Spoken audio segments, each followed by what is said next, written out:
Dear God's people, I was once an angel in heaven, an anointed cherub. My body was made of musical instruments and pipes. I was beautifully crafted and one of the most wisest beings God ever created. I was powerful and held a position of great influence before the presence of God in the unspeakable majesty of the heavenly abode. I was Lucifer, the son of the morning, he who weakened the nations of the earth. I examined God's rule. I mused over his power and authority, and then said in my heart, I will ascend into the heaven. I will exalt my throne above the stars of God. I will sit enthroned on the mount of the congregation. I will be like the Most High. I corrupted 1/3 of all the angels in heaven and led the first rebellion against God. The prophets Ezekiel and Isaiah wrote of me. They spoke of my form and evil motive.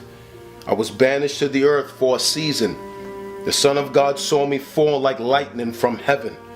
And according to his final word, a time was set for my sentence, and I despised the Most High. I sat in darkness for a time until one day he spoke and fashioned a new creature that reflected his image and glory.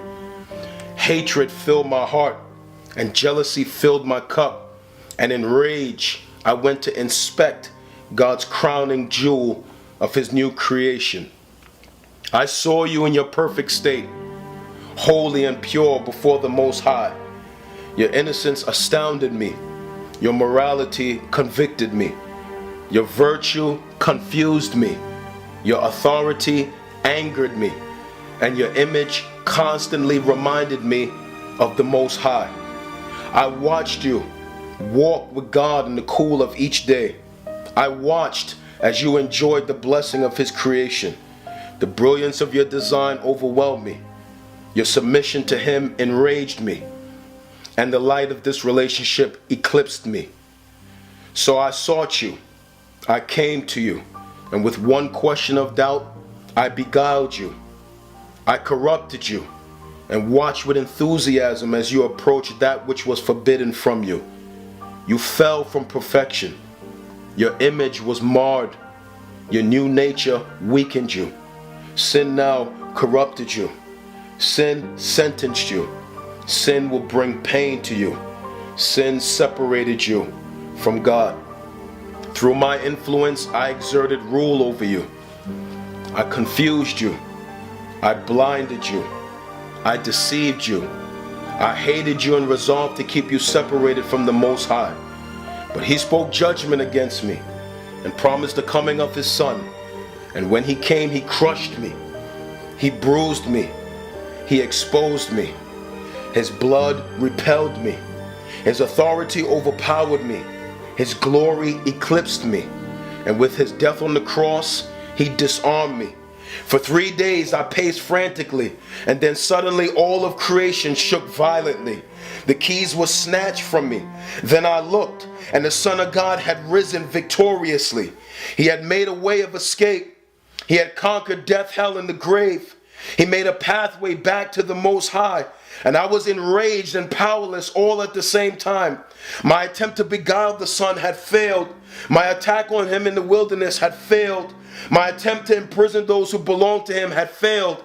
I watched as he handed those keys to the apostles and this new organism that bore his name. I watched the formation of the church by the divine power of his Spirit. I watched as they made known the secret of hell and led those who formerly belonged to me to the light. I watched as they grew mighty in number.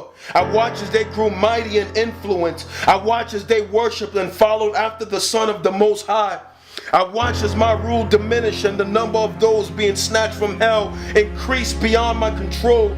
I watched as they carried the word of God to the furthest parts of the earth, and my heart was filled with anger. What will I do now? How will I stop or slow down the mighty organism called the church and hinder the spread of their message?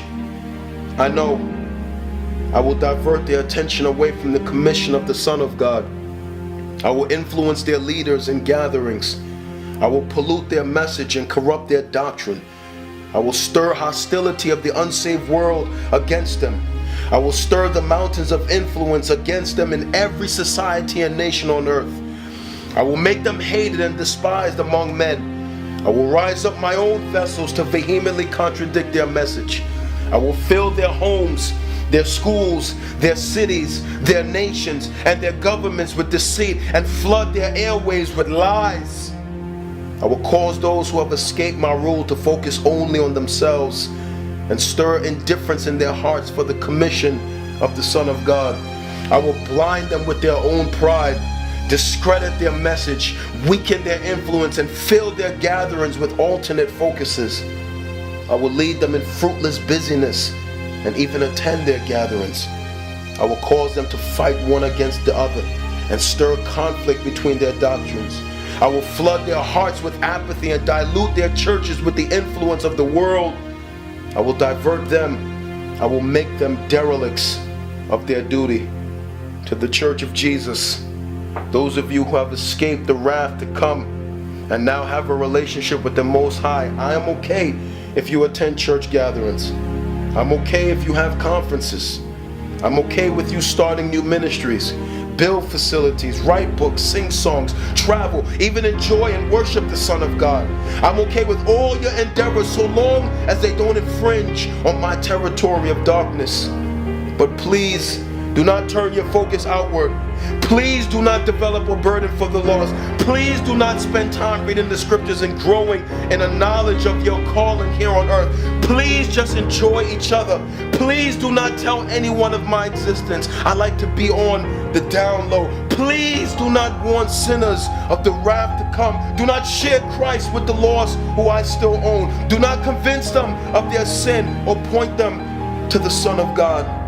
Do not tell them that if they die in their sin, they will spend their eternity with me in agony. Please do not pray towards this end. Do not give money towards this end. Do not work to spread this truth. Do not support gospel-centered ministry. I want your family. I want your friends. I want your sons and daughters. I wanted you. This is hell's best kept secret. It is so well kept that 2/3 of humanity still does not know it. Most of them totally reject the Son of God. Entire nations sit in spiritual darkness, overpowered by my rule. Many of you in the Christian community are doing an excellent job of keeping this a secret. Your churches are a laughingstock, and your core message is being lost. Thank you for being so full of apathy in the time you spend playing church. I appreciate your indifference